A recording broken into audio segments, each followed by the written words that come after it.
Hi, my name is John Haynes, and I am an associate professor here at Regent University School of Education, and I welcome you to this webinar session. We're blessed to have Dr. Jason Baker, formal introduction, with us to join and look at a topic that we've titled AI ChatGPT and other bots, what's it all about, Alfie? And who's flying the plane? So we'll take a look at that in just a minute. I would like to start with a prayer. Dear Lord, please grant us continued learning and advancement in exploring this incredible universe that you have created and some of the amazing tools that have been developed over time, particularly with reference to artificial intelligence and other offshoots from that. And we pray that you will be with us and grant us increased wisdom. So thank you, Lord. Thank you, Lord. We close this in Jesus' name. And now I would like to introduce Dr. Jason Baker, who will tell you a little bit about himself, and then we'll proceed. Thanks, John. It's a delight to be with you, and I'll keep it short. My name is Jason Baker. I'm also on the faculty here at Regent University. This is actually my 24th year on the faculty at Regent. And in addition to being a professor, I serve in the Office of Academic Affairs as Associate Vice President and Senior Technology Strategist. So most of my work, I describe myself as an engineer who walked into a classroom and found a home. So I'm always been interested in the intersection of technology and education. And one of the delightful things about being at Regent is then to be able to pursue that in an environment that also cares about theology and meaning and humanity, not just the technology. So it's a delight to speak with you. Okay, thank you so much. And so we will proceed. And the first thing that I'm interested in is generally how do GPT and other bots actually work? What drives these things? What makes them go? It's a great question. For a long time, we've had chatbots and other interactive systems. Many of these things that have been used for customer service or marketing or other things have been rule-based in the past. You know, you set up sort of a flow chart or a decision tree, and either you would prompt the user, and this is what you get a lot when you see customer service, you know, it gives you a series of prompts that you can pick. You know, what are you calling about? You know, an order I want to make, an order I have made, a return, something like that. And they sort of fix how you can interact with the bot by limiting what your choices are. There also were other approaches that tried to be a little bit more organic about that, where they would allow you to ask questions of it. But at the end of the day, what the system was doing was sort of searching through your question, pulling out key terms or key words, and then fitting it into that decision tree model. So again, same thing, you know, when you call a customer service helpline on your cell phone and you press 1 for this, press 2 for that, a lot of the pre-ChatGPT style chatbots were often a variation of that. They really were rule-based. What we saw with ChatGPT and the rise of what's called generative artificial intelligence is really allowing the use of much more natural language processing in this environment. So rather than forcing people down a particular path, it gives the appearance of a natural conversation between you and the bot. So you can speak in full sentences or questions or casual language, and it will respond in that same way. And the way it is able to do that is, instead of pulling from a list of prefab answers to questions, it will generate, hence the term generative AI, it will generate the answer dynamically.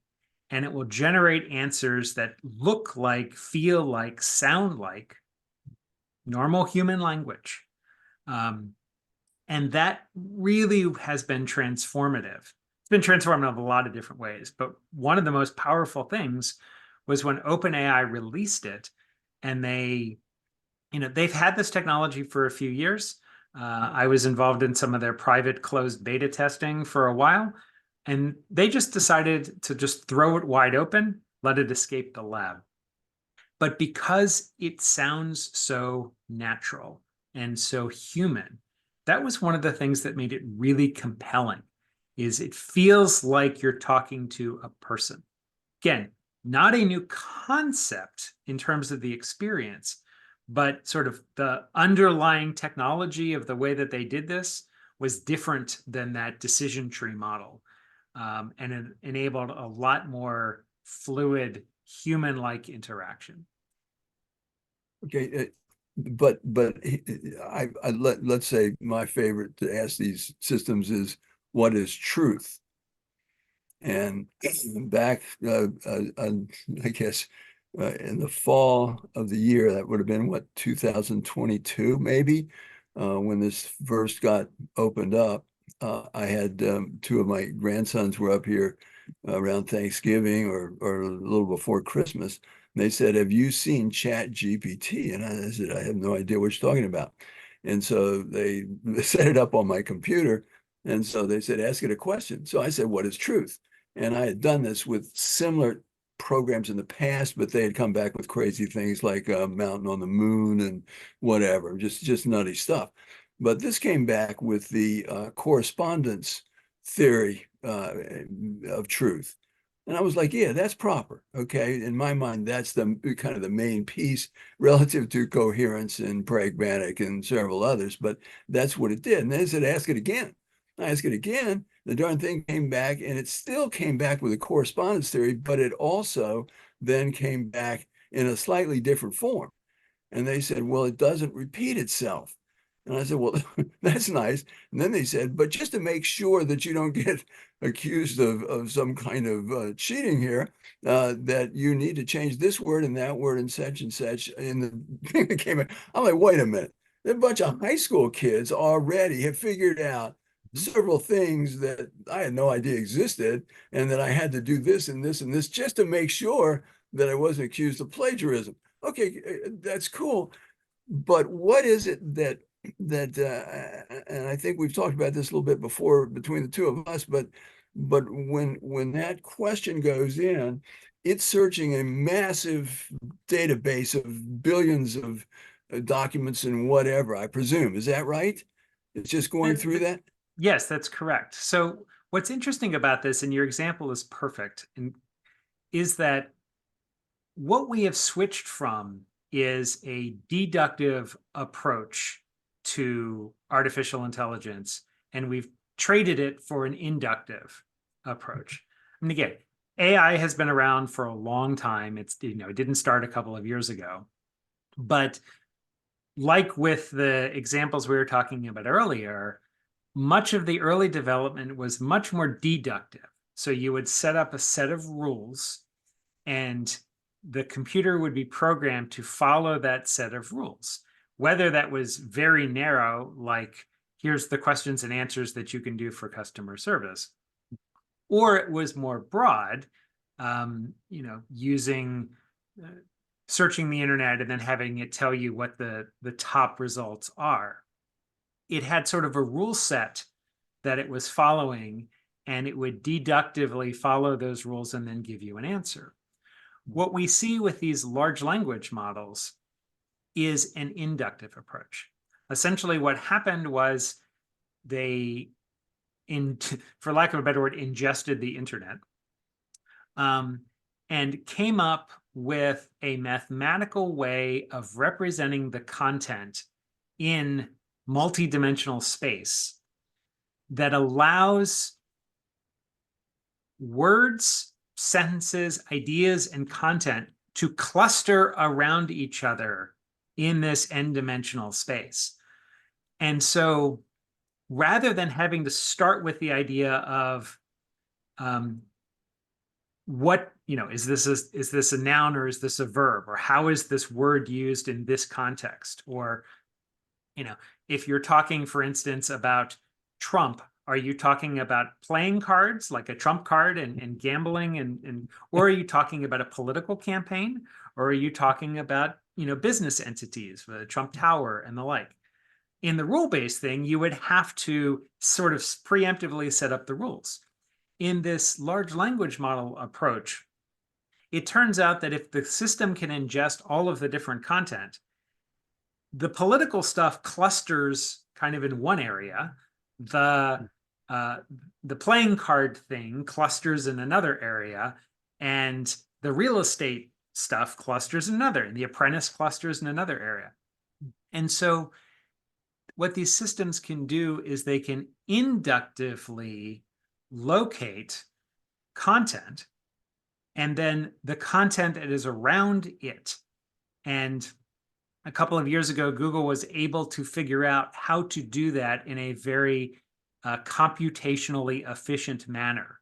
So it could figure out how a word was being used in a sentence and how a sentence was being used in a paragraph, not by starting with a set of rules, like here's English grammar, and then deducing how to diagram a sentence, but rather by looking at just lots and lots of sentences and lots of content, it could infer the patterns that were found in them, which then allowed it to both find information that was relevant and then generate content that looks like, sounds like the content that you have. And your point about randomness is a key part of that. For a long time, the world has said, well, computers can't do X. They can't be creative. They can't do whatever. They can only follow the rules. Well, sure.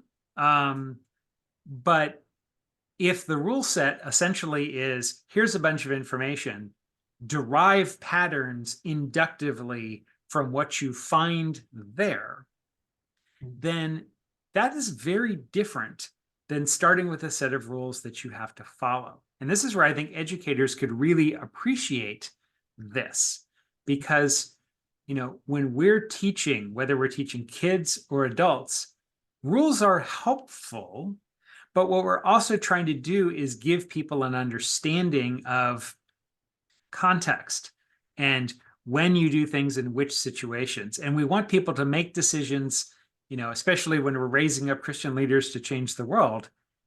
There's not a playbook that has all the scenarios that you're going to encounter in life, and then you just follow the checklist. You're supposed to derive principles and ideas and frameworks, and you recognize that the world is a little complicated. So you need a little bit of that fuzziness, a little bit of that randomness to keep you from overfitting your data. And these large language models, built into them is randomness and, if you will, fuzziness.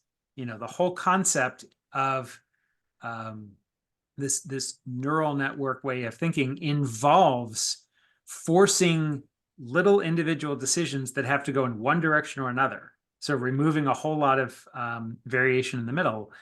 And it incorporates randomness. And when things are random and fuzzy, it turns out you can get a lot more powerful and a lot more creative than if you have to come up with all the rules up front. And again, ask any teacher, if you started on day one of class, whether it's kindergarten or grad school, if you said, before we start, we're going to list all of the rules of behavior and practice that we're going to use in this course, you will never get to the content because it will take you the entirety of all of your classes to try to even lay out all the possible rules. So instead, if you can sort of cluster things around core ideas, and you can bake into this the idea that circumstances change, you have to add a little bit of fuzziness so that people recognize that, then hopefully your students are capable of finding and applying the right information in the right context. And in a sense, that's what these large language models are doing. The randomness is also why you can ask the question 3 times in a row and get 3 different answers. That's by design. You can force these things to give you its best answer at any given point. So you can make them quasi-deterministic by changing the parameters to say, only give me the best answer. And if you do that, it will always give you the same answer to the same prompt. But they built in the randomness, one, because it's actually good to do. You end up with better results. And two, from a human perspective, it makes it feel more authentic if you ask the question 3 times and get 3 slightly different answers. But I guess one other point to go to your example, these systems are exceedingly powerful, and they're powerful beyond what the programmers expected. For instance, OpenAI had a whole bunch of these different neural network models for different tasks. And over time, what they realized was, actually, if we just build the one mega model, it turns out it does really well at these different discrete tasks. So it can, it can search for information, or it can create new content all on the same AI model, rather than having to necessarily create a search model which is completely separate from the content creation model. That wasn't expected. They were investing in these different parallel tracks. And what happened was, I think it was about when they got to GPT-3. They're on 4 now, is the one that's released. When they got to 3, they realized, wait a minute, this thing is so good, it does our specialty things about as well as our specialty stuff. Let's stop creating all these parallel things and put all of our resources into this one thing and see if we can make it more powerful. Wow. Okay. Okay. When you were talking, that reminded me of, I think at one point in the past, I had run across something called fuzzy set theory.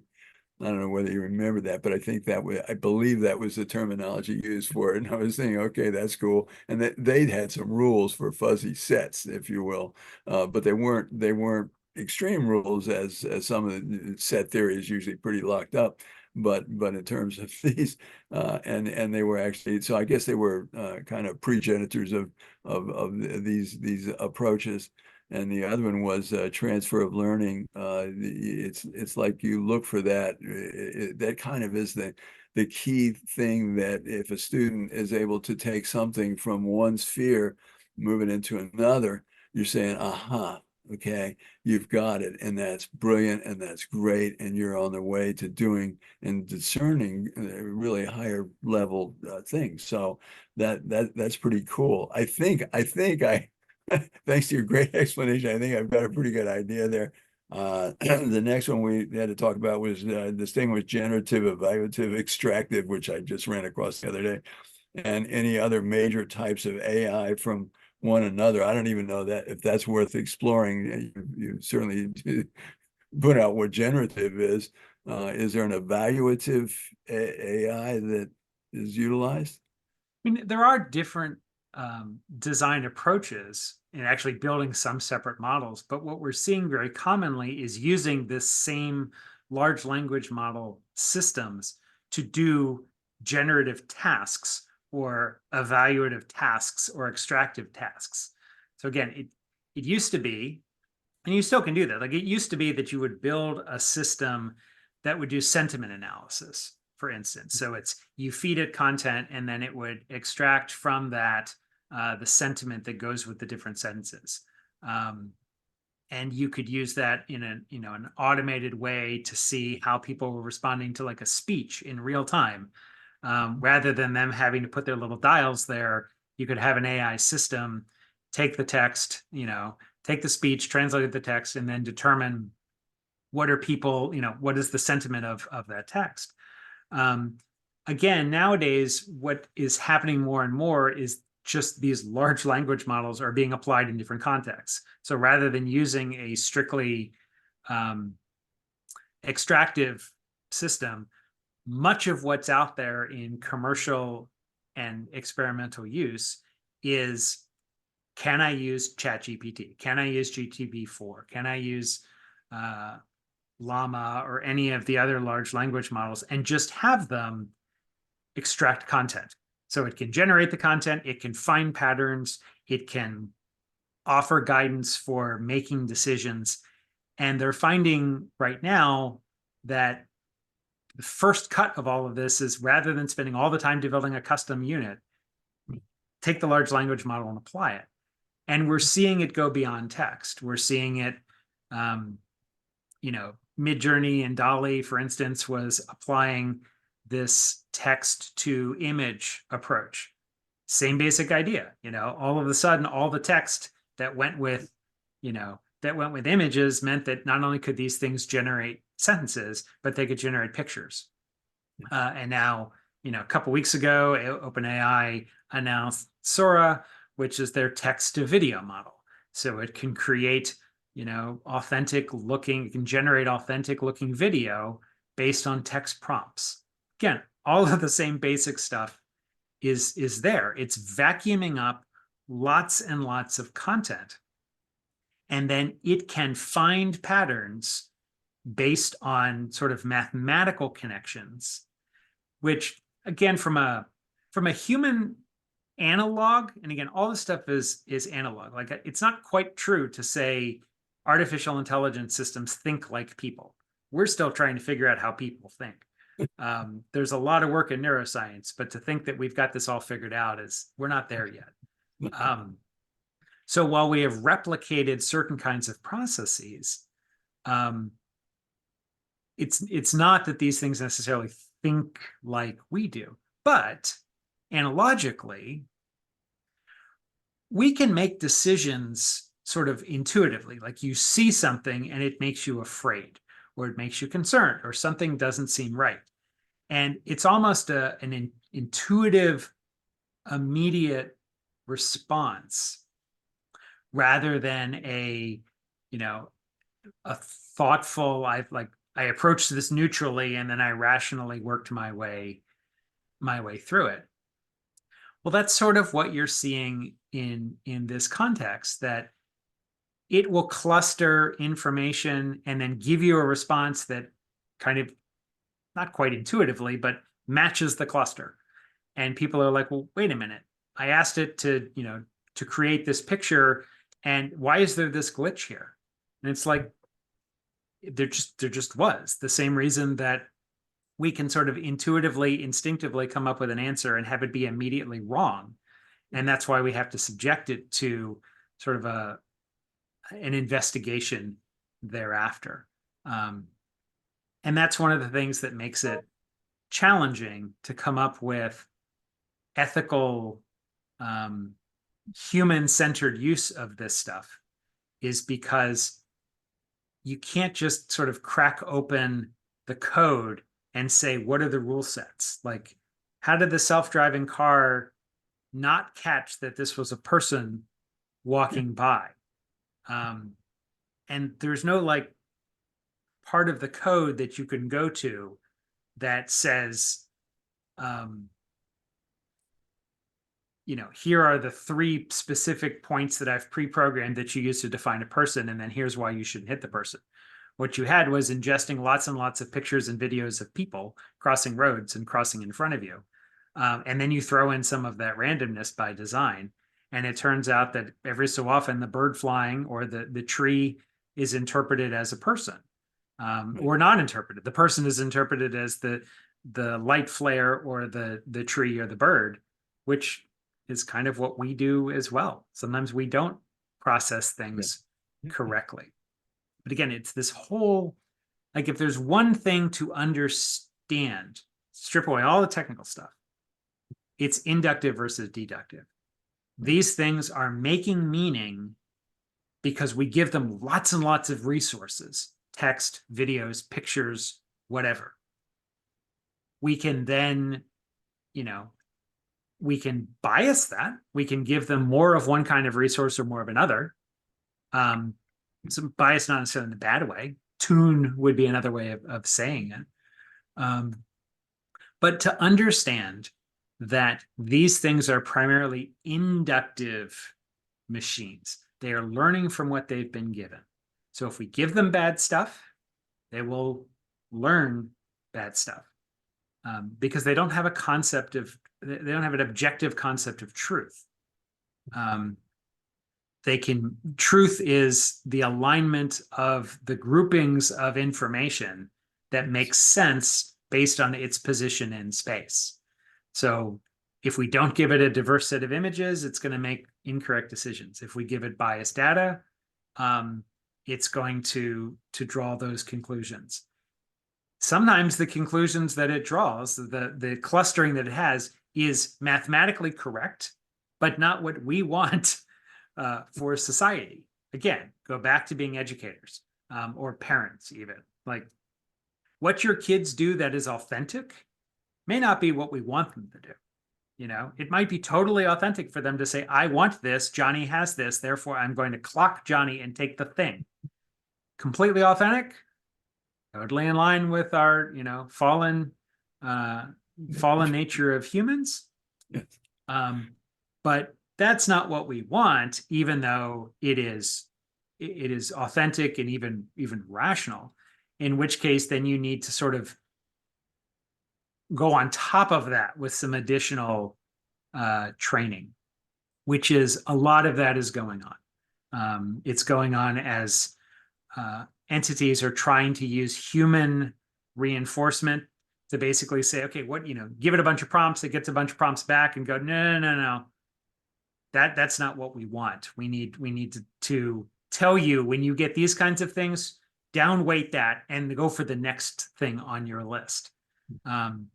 Or alternatively, here's the information I want you to prioritize. Like, I want you to use, you know, I want you to discuss, I don't know, theology. But I want you to prioritize, you know, John Wesley's interpretation of scripture. Therefore, you have everything on the internet, but as you're answering the questions I'm giving you, let me pre-feed you a bunch of John Wesley stuff. And I want your answers to filter through the John Wesley stuff and prioritize that. So there are things we can do to cause these systems to behave in a manner that we prefer. But that is, and so these are issues called alignment, for instance, or pre-stuffing stuff is called retrieval augmented generation. Reinforcement learning with human feedback is sort of you gave me these answers and, you know, I almost behavioralistically don't do this, do less of this and do more of that. But this is why we, educators, professionals, Christians, people that care about the world, need to be using this stuff not just as a consumer, not just as a toy, but we need to use it enough to begin to understand its limitations and its capabilities, and then engage ourselves in a manner that uses the systems for things we care about and pushes against the systems themselves and the uses that aren't aligned with what we want. And if we simply run away from the tool, or if we think we don't want to be involved in this at all, we simply cede the ground to others that may not have as noble of an intent as glorifying God, you know, building people up, seeking knowledge, seeking wisdom, serving others, and edifying others. Yeah, I mean, you've touched on something that I think I'm going to jump down to, and this is the return of GIGO, garbage in, garbage out. Google's Gemini and Elon Musk's Grok, for example, controlling the training data sets, which you've just talked about, I believe. It depends on, and that to some degree, when you were talking, reminded me of going back to some kind of rule basing, if you will. In other words, controlling what comes back. It isn't just a free form, hey, go at it. It's like, well, I'm going to expose you to these data sets more than anything else, or exclusively, or whatever it might be. And so you begin to get preposterous kinds of things. Recently, I think it was Gemini from Google came back with what was give me portraits of what a pope would a pope in the Catholic Church, and it came back with a woman and an African American guy. And there's never been either one of those as a quote pope. So, but it was argued that the so-called woke kind of influence had taken over, and then Gemini had to back off, and they're doing something, I guess, to restore, because it wasn't realistic. And there are other examples of that out there that within the last week or two. And I'm thinking, okay, so didn't we go through this before with Geico? Yeah, we've been here. Mhm. We have, and I know our time is running short, but it is important that we understand the data sets that are being used. In the short term, for many people, it's not like they can go off and build their own custom data set. But what we can do is we can engage in sort of design collaborations that say, okay, you have this big, huge data set drawn from everything on the internet. Wonderful. That allows you all sorts of insights. But again, going back to like the John Wesley example, we're going to say, here is priority data. Here's priority information. You need to ingest this thing, and you need to make this thing be the mechanism that guides you. So a great example in education is to say, rather than using something like ChatGPT or any of these large language models as kind of a supercharged Google research thing, you can say, here's the texts that we're using. Now answer all of these questions based solely on this text. So it's using the informational clustering from everything that it has. It's using the language generation from everything it has. But now you're constraining it to say, but I want you to answer the question based only on the information in this book or in this set of books, this curated set. Which again, analogically, when you have a student write a paper, you're not teaching them everything about writing. Presumably they've learned that elsewhere. You're asking them to take all of those skills and apply to this particular task. We can do that with what's called retrieval augmented generation. It doesn't even take any special programming, because at this point you can go into ChatGPT and say, here's the PDF file, answer the question based on this PDF file. So they're making it as easy to use as possible. But again, if as educators, and I guess this is where I would want to leave it as our time runs out, if you think of these systems as, I don't know, rather than sort of all-knowing beings, and then you get frustrated when they give you wrong answers or stupid answers or racist or factually incorrect answers or any number of other things that are problematic. If you think of them more like, when you ask questions of your students who may have a cell phone handy, like you've got a curious but not fully formed human with access to pretty much all of human knowledge through their smartphone.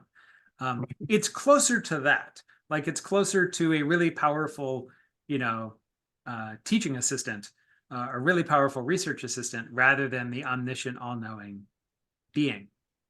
If you can approach it like that, then the opportunities for engaging and sort of creatively looking like, how can I use this, get really exciting. If you start with, I asked it a question and it failed, gave me the wrong answer, therefore I'm done. Or I asked it a question and it gave an answer better than I could give, therefore I'm done. Neither of those are the right thing. we have a calling to engage, we have an opportunity to engage, and the world needs educators, it needs people of faith, it needs people that approach this stuff in a manner that values humanity. And I think that's who we are institutionally. And I think that's who the School of Education is as both a faculty, staff, and student community. So, Yeah. you know, we've done a lot of theory right now. You know, for anybody watching, don't stop with theory, but we're academics. We got to start with some of the theory. We got to lay the foundations. So that's what we did today. Hopefully it was helpful. Yeah, I want to thank you so much. I've learned a ton, and this is fantastic. I know we're probably out of time, but appreciate anyone who watches this in the future. And we wish all of you God's blessings and grace for the next week and next many years. So thank you so much. God bless. Bye Thanks, now. John. You're welcome.